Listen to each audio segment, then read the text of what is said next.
Lauren panik ketika dia mendengar kata-kata pelayan itu. Dia tidak berharap pelayan begitu acuh tak acuh terhadap identitasnya. Jadi dia dengan cepat mencoba menjelaskan. Bukannya kami tidak mau membayar minuman kami. Maksud saya, bukankah Churchill Bar ini milik Green King Bar Group? Saya pemegang saham terbesar Green King Bar. Kelompok, sebagai bos, saya berhak mendapatkan beberapa botol anggur dari bar kan? Petik 2. Lauren berbicara dengan suara yang sangat lembut dan lembut. Melihat hal tersebut, Fanny berkomentar. Lauren, kamu bosnya, mengapa Anda begitu rendah hati kepada seorang pelayan? Petik 2. Dia kemudian berteriak pada pelayan, "Hei, ini bosmu, bar ini miliknya, kita bisa memesan apapun yang kita mau?" Pelayan itu tertawa terbahak-bahak. Apakah kalian berempat mencoba menjalankan penipuan? Anda ingin minum gratis? Jika Anda ingin minum gratis, silakan cari salah satu pelanggan di bar. Beberapa dari mereka mungkin bersedia untuk mengobati Anda untuk minum-minum, tetapi Anda para gadis harus menghabiskan malam bersama mereka. Namun, jangan pernah berpikir untuk memiliki anggur berkualitas yang bernilai ribuan pound. Wanita sepertimu itu murah. Semalam denganmu mungkin hanya bernilai beberapa lusin pound. Penghinaan sarkastik pelayan membuat Fanny dan kelompoknya marah. Fanny dan Zara membanting meja dengan marah. Apa katamu? Menurut Anda dengan siapa Anda berbicara? Minta maaf kepada kami segera? Pelayan terus menyeka gelas sambil menunjuk Lauren sambil tersenyum. Wanita ini adalah orang yang berbohong lebih dulu. Churchill Bar tidak ada hubungannya dengan Green King Bar Group. Pemilik bar kami adalah Michael McDonald. Lauren mengepalkan tinjunya. Dia sangat kesal. Jika bukan karena dia dan teman-temannya tidak akan dipermalukan seperti ini. Namun, Lauren bingung dengan kata-kata pelayan itu. Bukankah bar ini milik perusahaan? Di bawah kendalinya. Jordan dengan jelas mengatakan bahwa semua bar di Inggris berada di bawah Green King Bar Group. Fanny tiba-tiba berkata, Michael McDonald, bukankah dia Presiden Enco Corporation? Pelayan mengkonfirmasi, betul sekali. Apakah kamu mengenalnya? Dia adalah taipan muda paling menonjol di Inggris. Dia bahkan belum berusia 30 tahun, tapi dia sudah bernilai miliaran pound. Petik 2. Zara tiba-tiba berkata, mengapa nama ini terdengar sedikit familiar? Fanny berkata, Michael McDonald adalah suamiku. Realisasi muncul pada Beatrice. Oh, benar, nama suami Anda adalah McDonald. Jadi bar ini milik suamimu. Lauren juga tercengang. Dia telah disebut-sebut sebagai Ratu Bar Inggris dan berjanji untuk membawa teman sekolahnya ke sini untuk minum. Tapi sekarang, ternyata Fanny adalah pemilik bar. Mengambil ponselnya, Fanny segera melakukan panggilan. Hei, sayang, izinkan aku bertanya padamu. Apakah Anda membeli Churchill Bar? Apa? Anda benar-benar membelinya? Kenapa kamu tidak memberitahuku? Saya di Churchill Bar sekarang, dan pelayan di sini menghina saya dan teman-teman saya. Aku ingin kau memecatnya. Langsung. Setelah menutup telepon, Fanny tersenyum pada ketiga gadis itu. Ya Tuhan, bar ini benar-benar milik keluargaku. Ini semua salah suamiku karena terlalu kaya. Dia suka membeli bar dan kilang anggur tanpa alasan. Bahkan tidak tahu. Lauren dan dua lainnya melihat ekspresi Fanny. Apakah dia sengaja melakukan suatu tindakan? Kebetulan sekali, dia adalah orang yang memilih bar untuk malam ini dan kebetulan telah dibeli oleh suaminya. Dan dia mengaku tidak tahu? Beatrice angkat bicara. Fanny, apakah kamu sengaja mencoba mempermalukan teman sekolah lamamu? Beatrice bisa melihat sekilas bahwa Fanny sedang berakting. Dia berusaha mempermalukan Lauren dan mengekspos suaminya. Beatrice dan Zara tidak ragu melihat Jordan terekspos penipuan. Namun, mereka tidak ingin melihat Lauren dipermalukan seperti ini. Terlepas dari persahabatan saudara perempuan mereka, Beatrice dan Zara tinggal di negara bagian yang sama dengan keluarga Howard yang kuat. Tidaklah bijaksana bagi mereka untuk mengejek Lauren. Karena itu, Beatrice memutuskan untuk membela Lauren. Fanny buru-buru membela diri. Bagaimana kamu bisa mengatakan itu? Saya tidak. Lauren, jangan salah paham. Saya benar-benar tidak tahu bahwa bar ini milik keluarga saya. Betulkah? Lauren tersenyum canggung. Baiklah, tidak perlu dijelaskan. Aku percaya kamu. Lauren tahu bahwa Fanny sangat cemburu padanya sejak masa kuliah mereka. Bahkan saat itu, Fanny cemburu karena Lauren lebih cantik dan memiliki latar belakang keluarga yang lebih baik. Pada saat ini, pelayan tiba-tiba menerima panggilan. Ia langsung meminta maaf kepada Fanny. Maaf, Nyonya McDonald. Saya minta maaf atas apa yang saya katakan sebelumnya. Saya harap Anda bisa bermurah hati dan memaafkan saya kali ini. Jangan memecatku. Fanny mendengus. Kamu menghina teman-teman tersayangku dan kamu masih ingin bekerja di tempatku? Apa yang kamu pikirkan? Tersesat sekarang? Fanny tidak kenal ampun. Pelayan itu membungkuk hormat dan meminta maaf kepada mereka berempat. Saya sangat minta maaf, ladies, saya telah mengganggu acara malam Anda. Aku akan pergi sekarang. Dengan itu, pelayan pergi. Zara memuji dengan gembira, Fanny, kamu sangat mendominasi. Siapapun yang menghina kita harus disingkirkan. Petik 2. Beatrice menambahkan, untung kamu ternyata bos. Kalau tidak, kita tidak akan berdaya melawan penghinaan pelayan. Petik 2. Lauren pun berterima kasih kepada Fanny. Terima kasih, Fanny. Dia harus berjuang untuk mengucapkan kata-kata itu. Dia seharusnya menjadi bos di sini. Jika sesuatu terjadi, dia seharusnya yang memecahkan masalah untuk teman-temannya. Tapi sekarang, Fanny telah merenggut semua kemuliaannya. Fanny sangat senang dan memberi isyarat kepada pelayan lain. Buka 4 botol anggur merah paling mahal di sini segera. Iya bos. Pelayan itu sangat patuh dan menyiapkan gelas anggur merah untuk mereka berempat. Namun, Lauren menolaknya. Maaf, aku tidak akan minum. Beri aku sesuatu yang non-alkohol. Hah, kenapa kamu tidak minum? Tanya Fanny.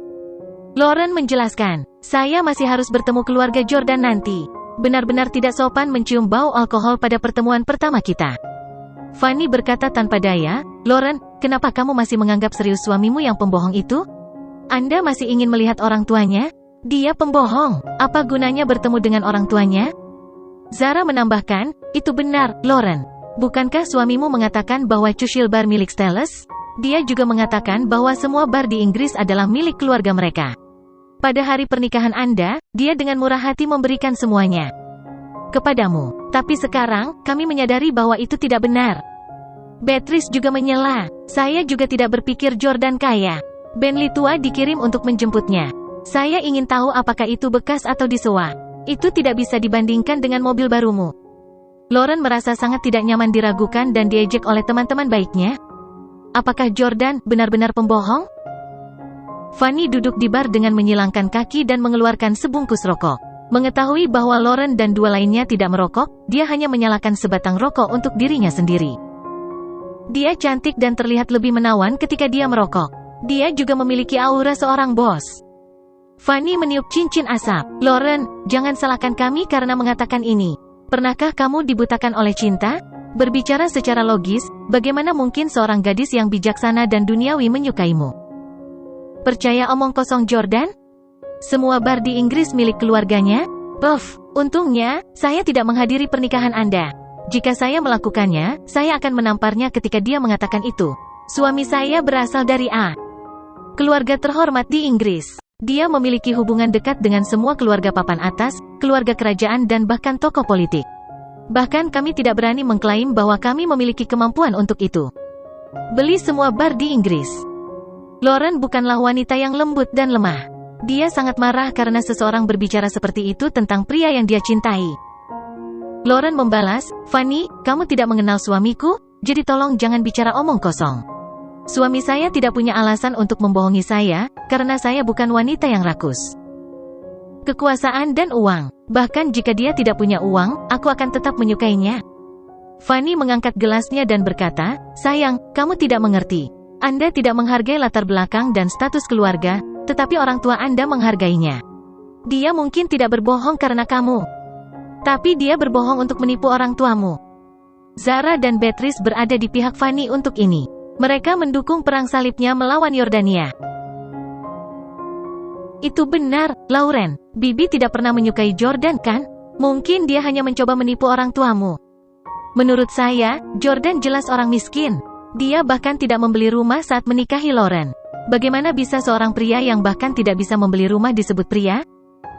Juga, Jeep merah Lauren dihancurkan oleh salah satu bawahan Jordan. Dia tidak membeli rumah setelah menikah dan bahkan menghancurkan mobilmu. Dia seharusnya memberimu kompensasi, tapi Lauren, kamu akhirnya membayar Bentley Continental baru. Dirimu sendiri. Zara dan Beatrice tahu lebih banyak tentang Jordan dan Lauren, jadi begitu mereka mulai berbicara, mereka tidak bisa berhenti. Di samping, Fanny menyesap anggur. Dia terkejut, ya Tuhan, apakah itu terjadi? Tinggal di rumah istrinya, menghancurkan mobilnya, tidak mengganti 1 sen pun, dan menyuruh istrinya membeli mobil lain? Bukankah Jordan terlalu tak tahu malu? Lauren menjadi sangat cemas. Ini tidak seperti yang kamu pikirkan, Hei, maaf, aku tidak minum. Lauren telah merencanakan untuk menjelaskan kepada Fanny bahwa Jordan tidak membayar mobil dan rumah karena rekening banknya telah dibekukan. Karena itu, dia tidak bisa mengeluarkan satupun sen. Tapi sebelum dia bisa menjelaskan, pelayan itu menuangkan anggur untuknya. Lauren tidak ingin minum dan buru-buru menarik gelas anggurnya. Tapi anggur sudah mulai mengalir keluar dari botol dan berceceran di lengan baju Lauren. Maaf. Pelayan dengan cepat meminta maaf. Lauren melambaikan tangannya. Lupakan, aku akan pergi ke kamar kecil untuk membersihkannya. Lauren bangkit dan berjalan menuju kamar mandi. Setelah Lauren pergi, Fanny dan dua lainnya berbicara dengan lebih kurang ajar. Saat Fanny merokok, dia berkata dengan jijik, selera Lauren pada pria semakin buruk. Mengapa dia memilih penipu untuk seorang suami? Apakah Anda tahu bahwa saya merekomendasikan seorang pria untuk Lauren? Dia adalah teman baik suami saya, seorang bujangan dan juga memiliki status yang dihormati di Inggris. Pria Inggris itu melihat foto Lauren dan sangat menyukainya, tapi Lauren bahkan tidak ingin bertemu dengannya. Dikatakan bahwa kehamilan mengacaukan otak seseorang. Sejak Lauren melahirkan, dia menjadi lebih bodoh dari sebelumnya. Dia benar-benar percaya bahwa dia adalah ratu bar Inggris. Haha, apa lelucon? Apakah dia layak? Zara mengangkat gelasnya dan memanggang Fanny. Haha, dia bukan ratu bar Inggris. Adik kita Fanny adalah ratu bar Inggris yang sebenarnya. Anda harus memperlakukan kami dengan baik beberapa hari. Beatrice menambahkan, itu benar, Fanny. Saya ingin mengandalkan suami misterius Lauren, tetapi sepertinya Anda yang lebih dapat diandalkan. Petik 2. Fanny memanggang mereka berdua. Tidak masalah. Saya jamin Anda akan bersenang-senang di Inggris. Haha, bersorak, saudara-saudara. Petik 2. Mereka bertiga mengira Lauren masih di kamar mandi, jadi mereka mengobrol tanpa menahan diri. Namun, mereka tidak tahu bahwa Lauren sudah kembali dan mendengar semua komentar mereka. Lauren baru saja berjalan ke pintu kamar kecil ketika dia menyadari bahwa dia tidak memiliki cukup tisu. Dia telah kembali untuk meminta lebih banyak dari Beatrice. Namun, saat dia berjalan selesai, dia mendengar komentar Fanny bahwa Lauren tidak layak menjadi ratu bar Inggris. Lauren cepat-cepat mundur ke kamar kecil dalam diam. Mengingat komentar Fanny yang tidak berperasaan, isakan keluar dari bibirnya. Ratu bar Inggris.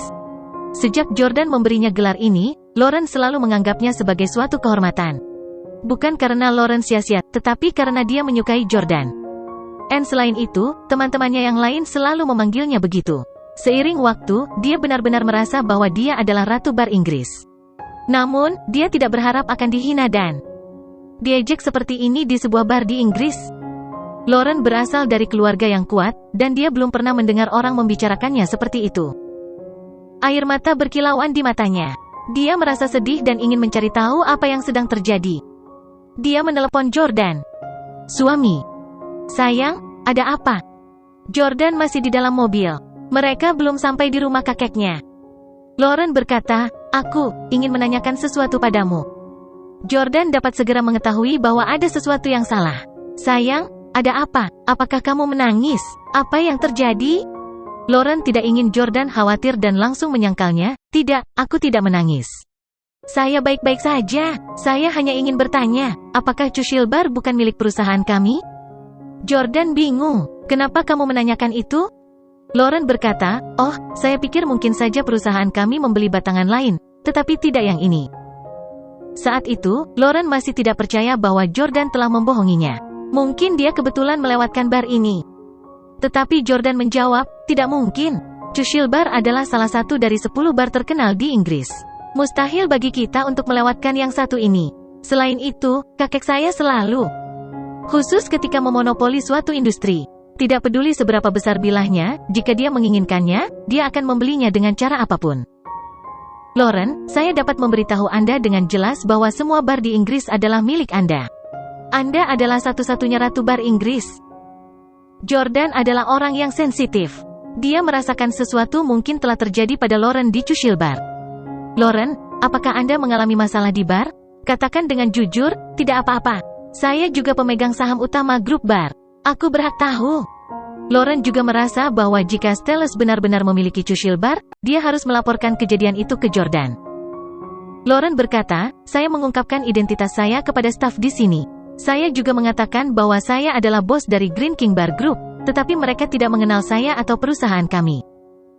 Jordan bingung. Apa yang terjadi? Tunggu sebentar.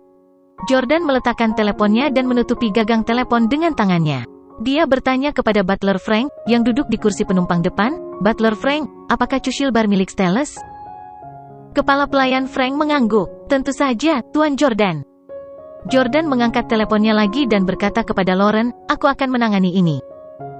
Tunggu aku di bar. Aku akan datang untuk mencarimu sekarang." Stefan melihat Jordan tampak bermasalah setelah menutup telepon. Dia segera bertanya dengan khawatir, "Ada apa, Jordan? Apakah sesuatu terjadi pada Lauren di bar?" Jordan tersenyum. Dia tahu bahwa Stefan mengkhawatirkan putrinya. Bagaimanapun, dia adalah seorang wanita muda dan mungkin tidak aman baginya untuk mengunjungi bar di negeri asing. Jordan berkata, "Tidak apa-apa ayah. Pelayan di sana tidak tahu." "Lauren, saya akan membahasnya secara pribadi. Sopir, hentikan mobilnya. Aku akan turun di sini." Butler Frank bertanya, "Tuan Jordan, apakah Anda ingin saya membantu Anda menyelesaikan ini?" Jordan berkata, "Tidak perlu. Kirim ayah mertua dan putri saya untuk melihat." "Kakek, aku hanya akan mencari naga." Butler Frank tersenyum saat menyebut Dragon. "Betul sekali. Anda kembali ke Inggris. Kamu bisa meminta Dragon untuk membantumu." Dragon adalah tangan kanan tangguh yang ditugaskan Stelles ke Yordania. Dia hanya satu orang, tetapi meskipun demikian, dia bisa dianggap sebagai kekuatan alam yang hebat. Untuk membantu Jesse, Jamie, dan Jordan menggantikan keluarga Steele, Charleston telah menugaskan 3 orang tangan kanan yang menakutkan untuk masing-masing cucunya. Mereka adalah Naga, Chimera, dan Phoenix. Dragon di bawah Jordan, Chimera di bawah Jesse, dan Phoenix di bawah Jamie. Keluarga Steele tidak hanya membiarkan Jesse, Jordan, dan Jamie menjalani semua jenis pelatihan sebagai anak-anak, tetapi mereka juga membuat Naga, Chimera, dan Phoenix menanggung semua jenis pelatihan keras sejak usia muda. Untuk mengisi peran Naga, Chimera, dan Phoenix, Charleston telah memulai dengan 100 kandidat, melatih mereka dengan hati-hati, menyingkirkan yang lemah dan mempromosikan yang terbaik. Setelah lebih dari 10 tahun pelatihan dan seleksi, dia akhirnya menentukan siapa yang layak untuk peran Naga, Chimera, dan Phoenix. Sedangkan Jordan dan saudara-saudaranya pernah mengalami pertempuran sebelumnya. Tetapi ketiga pria tangan kanan ini telah bertahan lebih lama lagi. Jordan dan saudara-saudaranya pernah menjalani cobaan di dunia bisnis. Tapi Naga, Chimera, dan Phoenix telah tenggelam dalam perdagangan selama bertahun-tahun. Kenyataannya, dengan kemampuan dan koneksi bisnis mereka, Steele bersaudara tidak sehebat ketiga tangan kanan mereka. Namun, tidak peduli seberapa luar biasa mereka bertiga, mereka tetap menjadi pelayan Jordan dan saudara-saudaranya. Jordan tersenyum memikirkan Naga. Orang ini benar-benar luar biasa. Dia adalah yang paling kuat di antara ketiganya. Dia bahkan lebih kuat dari Chimera dan Phoenix. Jika kakek mengizinkan saya untuk meminta Dragon membantu saya di AS, saya tidak akan harus menderita begitu banyak frustrasi. Charleston memiliki aturan bahwa Jordan tidak diizinkan meminta Dragon untuk membantunya selama berada di AS. Ini karena Naga terlalu kuat. Pada dasarnya, dia bisa menyelesaikan setiap masalah yang dihadapi Jordan dalam hitungan menit. Sekarang Jordan berada di Inggris, dia bisa menghubungi Dragon lagi. Jordan memanggil Dragon. "Naga, bagaimana kabarmu?" Jordan senang bisa berbicara dengan teman lama ini. Sebenarnya, Dragon baru berusia 32 tahun. "Tuanku." Suara laki-laki yang dalam dan kuat datang dari ujung telepon. "Itu adalah Naga?" Jordan bersikeras. "Panggil aku kakak." Naga menjawab, "Tuan." Jordan kesal. "F***CK, kamu masih menolak memanggilku kakak." Jordan ingin Dragon memanggilnya saudara selama bertahun-tahun, tetapi sampai hari ini dia tidak pernah berhasil. Naga bertanya, "Tuan, Anda kembali?" Jordan tersenyum. "Betul sekali. Aku tidak bisa menghubungimu bahkan jika aku tidak kembali." Dragon bertanya, "Instruksi apa yang Anda miliki untuk saya?" "Itu bukan masalah besar. Temukan orang yang bertanggung jawab atas cushil bar dan suruh dia menemui saya di bar segera." Naga menjawab, "Mengerti. Ada instruksi lain?" Jordan berkata, "Tidak untuk saat ini. Siaga saja." "Mengerti." Jordan menutup telepon dan memanggil taksi untuk pergi ke cushil bar. Sesampainya di bar, Jordan langsung melihat Lauren dan 3 lainnya duduk di bar sambil minum. Fanny langsung memasang senyum palsu saat melihat Jordan berjalan mendekat. "Wow, suami tercinta ada di sini. Silahkan duduk." Jordan yang tampan, "Kamu harus minum bersama kami. Kami memesan botol paling mahal di sini." Jangan sia-siakan mereka. Dari cara Fanny yang antusias menyambut Jordan, seolah-olah dia adalah tuan rumah yang menjamu tamu. Sementara itu, Zara dan Beatrice memandang Jordan dengan jijik. Mereka menolak untuk berbicara dengannya. Setelah Fanny mempersilakan Jordan duduk, dia berinisiatif menuangkan segelas anggur untuknya. Dia tersenyum sambil merokok. Presiden Jordan, bar Anda sangat bagus. Ini semua berkat Anda bahwa kami dapat memiliki minuman gratis hari ini. Ayo, bersulang untuk Presiden Jordan, oke.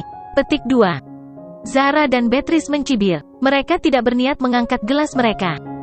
Jordan adalah pria yang tajam dan dapat melihat bahwa meskipun Fanny tampak sangat baik padanya di permukaan, dia sebenarnya munafik. Dia tidak bermaksud apa yang dia katakan. Dia suka mengejek dan mengejek orang lain. Meskipun dia memanggilnya Presiden Jordan, itu dimaksudkan sebagai penghinaan sarkastik. Ini karena minuman ini sama sekali bukan milik Jordan. Mereka adalah milik Fanny. Namun, Fanny tidak mengeksposnya. Dia berusaha tampil murah hati dan mulia di depan teman-temannya. Lauren terdiam dan merasa sangat sedih. Jordan bukanlah orang bodoh. Tidak mungkin dia menerima anggur itu.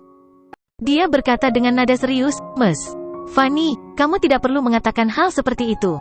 Saya sudah mendengar bahwa Lauren mengalami masalah di sini. Pelayan di sini tidak mengenalnya." Melihat tidak ada yang minum dengannya, Fanny menyesapnya sendiri dan bergumam pada dirinya sendiri, "Jika kamu ingin diakui, kamu harus mampu terlebih dahulu." Jordan merasa Fanny adalah orang yang kejam. Setiap kata yang dia katakan sepertinya dipenuhi dengan duri. Sangat mungkin Fanny yang membuat Lauren menangis lebih awal. Wanita terkutuk, kau berani membuat istriku menangis. Gelombang kekesalan melanda Yordania. Titik.